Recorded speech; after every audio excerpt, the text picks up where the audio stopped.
OCD provincial ബഹുമാനപ്പെട്ട Peter ചക്കീതച്ച, നമ്മുടെ ഫറൂന വികാരിച്ചൻ ബഹുമാനപ്പെട്ട മോർലിയച്ച, സിസ്റ്റർ ലിൻ സാലക്കൽ, Shri K Joseph, Antony sir, Betsy Bose, ഗ്രേറിയച്ച, ഏറ്റവും പ്രിയപ്പെട്ട അച്ഛന്മാരെ, സിസ്റ്റേഴ്സ്, സഹോദരി സഹോദരന്മാരെ, വാത്സല്യമുള്ള കുഞ്ഞുമക്കളെ, മെത്രാപ്പോലിത്തയായി എന്നുള്ളത് വലിയ ഒരു മാറ്റമൊന്നും സംഭവിച്ചതായിട്ട് ഒരു ചിന്ത എന്നിൽ ഉണർത്തിയിട്ടില്ല. പക്ഷെ ഇങ്ങനെയുള്ള മീറ്റിങ്ങുകളിൽ ഇരിക്കുമ്പോഴാണ് ഇത് സംഭവം ഭയങ്കര ഗംഭീരമാണ്, ഗൗരവമാണ് എനിക്ക് തോന്നുന്നത്. പക്ഷെ അങ്ങനെ പേടിയൊക്കെ തോന്നി തുടങ്ങുന്നത്. ഞാൻ സഹായമെത്രാനായപ്പം ഞങ്ങളുടെ അച്ഛന്മാര് പറയാതെ പറഞ്ഞത് ഞങ്ങളുടെ അടുത്ത മെത്രാൻ ഇനിയും ജനിച്ചിട്ടില്ലെന്നാണ് പറഞ്ഞത്. മെത്രാപ്പൊലിത്തയായപ്പോൾ അവർ പറഞ്ഞത് ഞങ്ങളുടെ അടുത്ത പിതാവ് 10ാം ക്ലാസ് പാസ്സായിട്ടില്ലെന്നാണ് പറഞ്ഞത്. ഇങ്ങനൊന്ന് പോയിട്ട് വേണമല്ലോ അടുത്തയാൾ വരാനായിട്ട്. ഞാൻ അവരെയൊക്കെ ആശ്വസിപ്പിച്ചു. അല്ല, ഞാൻ 3 പ്രാവശ്യം എനിക്ക് കോവിഡൊക്കെ വന്നതാണ്, നിങ്ങൾ വിഷമിക്കേണ്ട, ചിലപ്പോൾ നേരത്തെ നിത്യജീവൻ പ്രാപിക്കാനുള്ള അവസരം ഉണ്ടാകും. അപ്പോൾ നമുക്ക് ഇച്ചിരി നേരത്തെ പുതിയ ആൾ വരും. ഏതായാലും നമുക്ക് നിങ്ങളെല്ലാവരും പിതാക്കന്മാരോട് കാട്ടുന്ന ഒരു സ്നേഹം അത് വളരെ പ്രത്യേകതയുള്ളതാണ്. ഞാൻ ബിഷപ്പായി കഴിഞ്ഞ് ഇടവുകളിലൊക്കെ സന്ദർശനത്തിനൊക്കെ ചെല്ലുമ്പോൾ എന്നെ ഏറ്റവും കൂടുതൽ സ്വാധീനിച്ചിട്ടുള്ള ഒരു കാര്യമാണ് നമ്മുടെ ഈ സോഷ്യൽ മീഡിയയിൽ സഭയെ ചീത്ത പറയുന്നവരെ കേൾക്കാം, മീഡിയയിൽ ക്രിട്ടിസൈസ് ചെയ്യുന്നവരെ കേൾക്കാം. പക്ഷെ പള്ളികളിലൊക്കെ ചെല്ലുമ്പം നമ്മുടെ ജനത്തിന് നമ്മുടെ വൈദികരോടും മെത്രാന്മാരോടും സിസ്റ്റേഴ്സിനോടും ഒക്കെ വലിയൊരു സ്നേഹം, അത് വിശ്വാസത്തിൻ്റെ ഒരു പ്രകാശനമാണ്. വിശ്വാസമുള്ളവരാണ് പിതാക്കന്മാരെ തിരിച്ചറിയുന്നത്, മേലധ്യക്ഷന്മാരെ തിരിച്ചറിയുന്നത്. വിശ്വാസം കുറയുന്ന സമൂഹങ്ങളിൽ ഒന്നും കാര്യമില്ല. ഞാൻ ഓർക്കുമായിരുന്നു, ജർമ്മനിയിലെ കൊളോൺ എന്ന് പറയുന്ന അതിരൂപതയിൽ ഒരാൾ ആർച്ച് ബിഷപ്പായി ഇത്രയും പേര് ഒരുമിച്ച് കൂടുമെന്ന് എനിക്ക് സാരമായ സംശയമുണ്ട് കേട്ടോ. കാരണം അവരെ സംബന്ധിച്ചിടത്തോളം വിശ്വാസം കുറഞ്ഞ ഒരു സമൂഹമാണ്. ആരും മെത്രാനായാലും എന്താ, ഇല്ലെന്താ. അതുകൊണ്ട് മെത്രാന്മാരോട് നിങ്ങൾ കാട്ടുന്ന ആ വലിയൊരു സ്നേഹത്തിൻ്റെ പിന്നിൽ മെത്രാന്റെ നന്മയായിരിക്കുകയല്ല, നിങ്ങളുടെ വലിയൊരു വിശ്വാസമാണ് എന്നുള്ളത് ഞാൻ സ്നേഹപൂർവ്വം ഏറ്റുപറയുകയാണ്. അതുതന്നെയാണ് നമ്മുടെ അതിരൂപതയുടെ ഒരു വലിയ നന്മയും.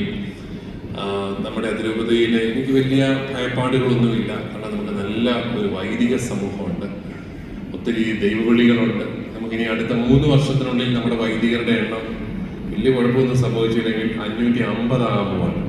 അടുത്ത 3 വർഷം, ഒരു വർഷം 24 പുത്തനച്ഛന്മാരാണ് നമുക്ക് അടുത്തതിൻ്റെ പിന്നത്തെ വർഷം വരുന്നത്. അങ്ങനെ വരുമ്പോൾ വൈദികരുടെ ഒരു സമൃദ്ധി കൊണ്ട് ദൈവം നമ്മളെ അനുഗ്രഹിക്കുന്നു. അങ്ങനെ അതുപോലെ നമ്മുടെ സഭയോട് ചേർന്ന് നിൽക്കുന്ന ഒരു വൈദിക സമൂഹം.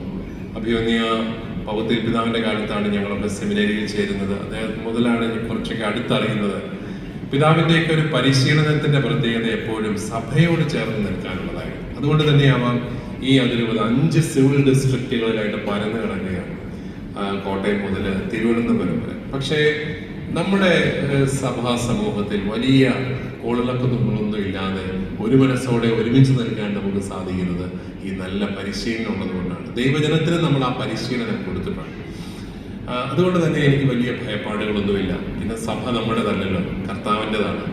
ഈ ജനമൊന്നും എൻ്റെതൊന്നും അല്ല. അങ്ങനെ ഞാൻ ചിന്തിച്ചാലേ കുഴപ്പമുള്ളൂ. ഇതെല്ലാം ദൈവത്തിൻ്റെ ജനമാണ്. ദൈവമാണ് നമ്മളെ വിളിക്കുന്നത്, ദൈവമാണ് ദൗത്യങ്ങൾ ഏൽപ്പിക്കുന്നത്. ദൈവത്തോട് വിശ്വസ്തരായിരുന്നാൽ മതി. അത് ഞാൻ എപ്പോഴും പറയാറുള്ളത് പോലെ, തമ്പുരാനിലേക്ക് നമ്മൾ ഒരു ചുവട് വെച്ചാൽ കർത്താവ് നമ്മളിലേക്ക് 5-6 ചുവട് വെക്കും. നമ്മൾ വിശ്വസിക്കുന്നതിലും കൂടുതൽ ദൈവം നമ്മളെ വിശ്വസിക്കുന്നു. ഇതൊക്കെയാണ് നമുക്ക് ഉള്ള ഒരു വലിയ വിശ്വാസവും പ്രത്യാശയും. അതുകൊണ്ട് തന്നെ നിങ്ങളും പ്രാർത്ഥിക്കണം. എനിക്ക് നിങ്ങളോടെല്ലാം പറയാനുള്ളത്, നമ്മളൊരു കേവലം സാമൂഹികമായ ഒരു യാഥാർത്ഥ്യം മാത്രമല്ല, ദൈവികമായ ഒരു സമൂഹം കൂടിയാണ്. ദൈവം വിളിച്ചു ചേർന്ന ഒരു സമൂഹമാണ് നമ്മൾ. അതുകൊണ്ടാണ് നമ്മൾക്ക് മറ്റൊരു കമ്മ്യൂണിറ്റിക്കും നൽകാൻ സാധിക്കുന്നത് കൂടുതൽ സേവനങ്ങൾ ഈ പൊതുസമൂഹത്തിന് കൊടുക്കാൻ സാധിച്ചത്. എന്തുകൊണ്ടാണ് നമ്മുടെ അച്ഛന്മാർ നടക്കുന്ന ഒരു സ്കൂൾ വളരെ പെട്ടെന്ന് വിജയിക്കുന്നത്? അവിടെ നാനാജാതി മതസ്ഥർ ഓടിക്കൂടുന്നത്. അതാണ് സ്കൂൾ നടത്തുന്നവരുടെ കഴിവ് മാത്രമാണ് ഞാൻ വിചാരിക്കുന്നത്. ഇതിനേക്കാളും കഴിവറ്റവർ വേറെ സ്കൂളുകൾ നടത്തുന്നുണ്ടാവും. പക്ഷെ അവിടെ കൃപയുണ്ട്, ദൈവത്തിൻ്റെ ഒരു കൃപയുണ്ട്. അതാണ് ദൈവം വിളിച്ചു ചേർത്ത ഒരു സമൂഹമാണ് നമ്മൾ. അതുകൊണ്ടാണ് നമ്മുടെ പ്രവർത്തനങ്ങൾ ഒത്തിരിയേറെ സ്വാധീനിക്കുന്നതായിട്ട് മാറുന്നത്. ആ ഒരു വലിയ ബോധ്യം നമുക്ക് വേണം. നമ്മളൊക്കെ ഒരു സീറോ മലബാർ ഐഡന്റിറ്റി കളയരുതെന്നും അതിന്റെ പ്രത്യേകതകൾ നമ്മൾ ജീവിക്കണം എന്നൊക്കെ പറയുന്നത് നമ്മുടെ ഈ സുറിയാനി കത്തോലിക്കൻ എന്ന് പറയുന്ന ഈ ഒരു എൻറ്റിറ്റിയിലൂടെ ദൈവം നേടുന്ന ചില നന്മകളുണ്ട്. പല രീതിയിൽ ഈ സമൂഹത്തെ സ്വാധീനിക്കുന്നു. ഞാൻ എപ്പോഴും ഓർക്കും, അഭിമാനപൂർവ്വം ഞാൻ ഓർക്കും, നമ്മുടെ ഇന്ത്യയിലെ വിദ്യാഭ്യാസ സ്ഥാപനങ്ങൾ, ഏറ്റവും പ്രശസ്തമായ വിദ്യാഭ്യാസ സ്ഥാപനങ്ങൾ എടുത്താൽ അതിനകത്ത് ബാംഗ്ലൂര് ക്രൈസ്റ്റ് യൂണിവേഴ്സിറ്റി ഉണ്ട്. നടത്തുന്നത് ആരാ? മുഴുവൻ സുറിയാനി കത്തോലിക്ക അച്ഛന്മാർ, നമ്മുടെ CMI അച്ഛന്മാരാണ് അത് മുഴുവൻ നടത്തുന്നത്. ഞാൻ ഗോഹട്ടിയിൽ പോയി, അവിടെ ഡോൺ ബോസ്കോ യൂണിവേഴ്സിറ്റിയിൽ ചെന്നു. സലീഷൻ അച്ഛന്മാരുടെ യൂണിവേഴ്സിറ്റിയാണ്. ഞാൻ അത് നടത്തുന്ന അച്ഛന്മാരെ പരിചയപ്പെട്ടു. മുഴുവൻ സീറോ മലബാർ സഭയിൽ നിന്നുള്ള അച്ഛന്മാർ. ഞാൻ ഓർക്കായിരുന്നു ഈ സഭയുടെ ഒരു പൊട്ടൻഷ്യാലിറ്റി അത് എത്ര വലുതാണ്. ലോകത്ത് എവിടെ ചെന്നാലും, ഓസ്ട്രേലിയയിൽ ചെന്ന് കഴിഞ്ഞാൽ നമുക്കറിയാം, അവിടെ ചുറ്റോട് ചുറ്റും ഇംഗ്ലീഷ് പള്ളികളുണ്ട്, നല്ല സൗകര്യമുള്ള പള്ളികൾ, പാർക്കിങ്ങിനൊക്കെ നല്ല സൗകര്യം. പക്ഷെ അവിടെ നമ്മുടെ സീറോ മലബാറുകാര് സ്കൂളിലെ ഓഡിറ്റോറിയം വാടകയ്ക്കെടുത്ത് മെനക്കെട്ട് കുഞ്ഞുങ്ങളെ കൊണ്ട് അവിടെ വരുന്നു, വേദപാഠം പഠിപ്പിക്കുന്നു. ഇതൊക്കെ കാണുന്ന അവർക്ക് പോലും അത്ഭുതമാണ്. ഇവർ ഇത്രയും കാര്യമായിട്ട് വിശ്വാസം ജീവിക്കുന്നില്ല. എന്നെ റോമിൽ പഠിപ്പിച്ച ഒരു അച്ഛൻ, അദ്ദേഹം ന്യൂസിലൻഡുകാരനാണ്. ഞാൻ അദ്ദേഹത്തെ ഈ അടുത്ത നാളിൽ ഫോൺ വിളിച്ചു. ഞാൻ ഓസ്ട്രേലിയയിൽ ചെന്നപ്പോഴത്തേക്ക് അവിടുത്തെ ധ്യാനിപ്പിക്കാൻ ചെന്നപ്പോൾ അപ്പൊ അച്ഛൻ എന്നോട് പറയായിരുന്നു, പിതാവേ, നിങ്ങളുടെ ആൾക്കാര് കഴിഞ്ഞ ദുഃഖവെള്ളിയാഴ്ച ഞങ്ങളുടെ പട്ടണത്തിൽ കൂടെ ഒരു വലിയ കുരിശിന്റെ വഴി നടത്തി.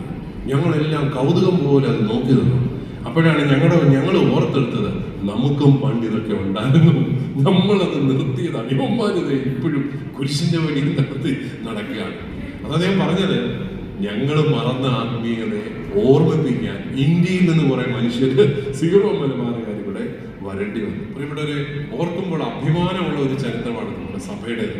നമ്മൾ പലപ്പോഴും ഈ അവിടെ ഇവിടെയൊക്കെ വായിച്ച് നെഗറ്റീവ് കാര്യങ്ങൾ മാത്രമേ നമ്മുടെ സഭയെക്കുറിച്ച് കേൾക്കുന്നുള്ളൂ എന്നുള്ളതാണ് നമ്മുടെ ഏറ്റവും വലിയൊരു കുറവ്. വലിയ സാധ്യതകളുള്ള ഒരു സമൂഹമാണ്. ആ ഒരു വലിയ വിശ്വാസത്തിൽ നമുക്ക് മുന്നോട്ട് പോകാനായിട്ട് സാധിക്കും. ഈ തെക്കൻ മേഖലയിലേക്ക് വന്നപ്പോൾ എന്നോട് പ്രത്യേകമായിട്ട് പറഞ്ഞ അജപാഠനപരമായ കാര്യങ്ങളാണ് ശ്രദ്ധിക്കേണ്ടത്. ഭരണപരമായ കാര്യങ്ങൾ എന്നുള്ളതിനേക്കാൾ സഹായമെത്രാൻ എന്നുള്ളത് ഒരു അജപാഠനപരമായ ഒരു ഓഫീസാണ്. അതുകൊണ്ട് തന്നെ ഈ പ്രദേശത്തെ പള്ളികളിലും ജനങ്ങൾക്ക് സാന്നിധ്യം കൊടുക്കാനാണ് ഞാൻ ഏറ്റവും കൂടുതൽ ശ്രമിച്ചത്. നമ്മുടെ പ്രധാനപ്പെട്ട പരിപാടികളിൽ വരിക, ഇടവകൾ സന്ദർശിക്കുക.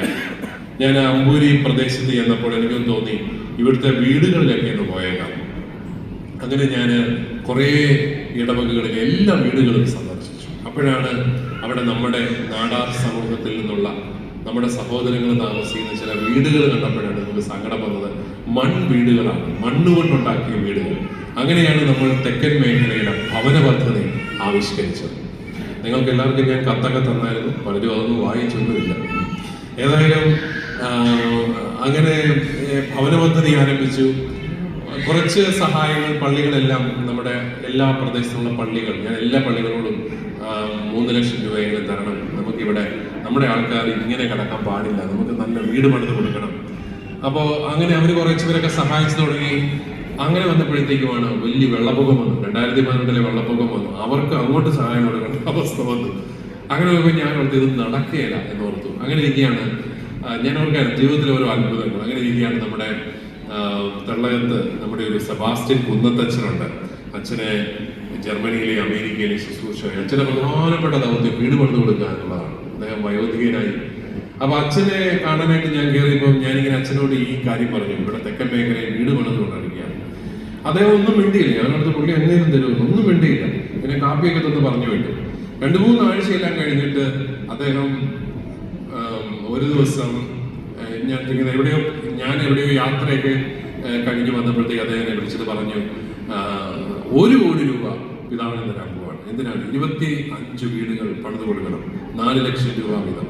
അങ്ങനെ നമ്മൾ അതെല്ലാം കൂടെ കൂട്ടിവെച്ച് 82 വീടുകൾ നമ്മൾ ഈ പ്രദേശത്ത്, ഈ പ്രധാനമായിട്ടും അമ്പൂരി ഫൊറോനയിലും കൊല്ലം ഫൊറോനയില് തിരുവനന്തപുരം ഫൊറോനയിൽ ഒത്തിരി വേണ്ടി വന്നില്ല, 1-2 ഒക്കെ വേണ്ടി വന്നു, നമുക്ക് തീർത്തു കൊടുക്കാനായിട്ട് സാധിച്ചു. അപ്പോൾ അതൊക്കെ ഒരു വലിയ ജീവിതത്തിൽ വലിയൊരു സന്തോഷമാണ്. അവിടെ എല്ലാം പോകാനും അവരുടെ വീടുകളിൽ കയറി ഇറങ്ങാനും. അപ്പോഴാണ് ഞാൻ വിൻസെന്റ് പോളുകാരോട് പറഞ്ഞത്, നിങ്ങൾ ഏറ്റവും കൂടുതൽ സാമ്പത്തിക സമാഹരണം നടത്തുന്ന സൊസൈറ്റി തിരുവനന്തപുരം ഏരിയ കൗൺസിലാണ്. അതിൽ ഏറ്റവും എനിക്കൊന്ന് ചങ്ങനാശ്ശേരി അതിരൂപതയോ കേരളത്തിലെ തന്നെയോ ഏറ്റവും കൂടുതൽ സാമ്പത്തിക സമാഹരണം നടത്തുന്ന സൊസൈറ്റിയാണ്. അപ്പോൾ ഞാൻ പറഞ്ഞു, നിങ്ങൾ ഈ തിരുവനന്തപുരം മാത്രമായിട്ട് നോക്കിയിരിക്കരുത്, നിങ്ങൾക്ക് സഹായം കൊടുക്കാൻ പറ്റിയ ആൾക്കാരെ വേണമെങ്കിൽ ഞാൻ കാണിച്ചു തരാം എന്ന് പറഞ്ഞാണ് അമ്പൂരിയിലെ പല ഇടവുകളിലേക്ക് അവരെ പറഞ്ഞു വിട്ടത്. അവരവിടെ ചെന്ന് കുട്ടികളുടെ വിദ്യാഭ്യാസത്തിനും ഒക്കെ ആയിട്ട് വളരെ നല്ല രീതിയിൽ അത് ചെയ്തു. ഞാനൊക്കെ പ്രതീക്ഷിക്കുന്നതിൻ്റെ അപ്പുറത്ത് അവരവരുടെ എല്ലാ കഴിവുകളും ഉപയോഗിച്ച് അതിപ്പോഴും ചെയ്തുകൊണ്ടിരിക്കുന്നുണ്ട്. ഞാൻ പറഞ്ഞു വന്നത്, നമുക്ക് അതുപോലെ തന്നെ ഈ തിരുവനന്തപുരത്ത് ഞാൻ കണ്ട ഒരു കാര്യം, ഇത്രയും കാരുണ്യ പ്രവർത്തനങ്ങൾ നടത്തുന്നത് എന്തെങ്കിലും ഓർഗനൈസേഷൻസ് ആണ് ഈ പള്ളിയിൽ തന്നെയുള്ളത് കാരുണ്യ പ്രവർത്തനങ്ങൾ നടത്താൻ വേണ്ടിയിട്ട്. അത്രയും സംഘടനകളിലൂടെ ഇത്രയും കാരുണ്യ പ്രവർത്തനങ്ങൾ നടത്തുന്നു. നമുക്ക് മദർ തെരേസ ഹോം നമ്മുടെ നെടുമങ്ങാട് ആരംഭിക്കാനായിട്ട് സാധിച്ചു. ലൂർദ് മാതാ കെയർ നന്നായിട്ട് നടക്കുന്നു. അതോടൊപ്പം തന്നെ നിങ്ങൾ എത്രയോ സ്ഥാപനങ്ങളെ, ഈ പട്ടണത്തിലെ എത്രയോ സ്ഥാപനങ്ങളെ നിങ്ങൾ സഹായിച്ചുകൊണ്ടേയിരിക്കുന്നു. അങ്ങനെ എല്ലാം ഓർക്കുമ്പോൾ നമുക്ക് ഒത്തിരിയേറെ പ്രതീക്ഷയും പ്രത്യാശയുമുണ്ട്.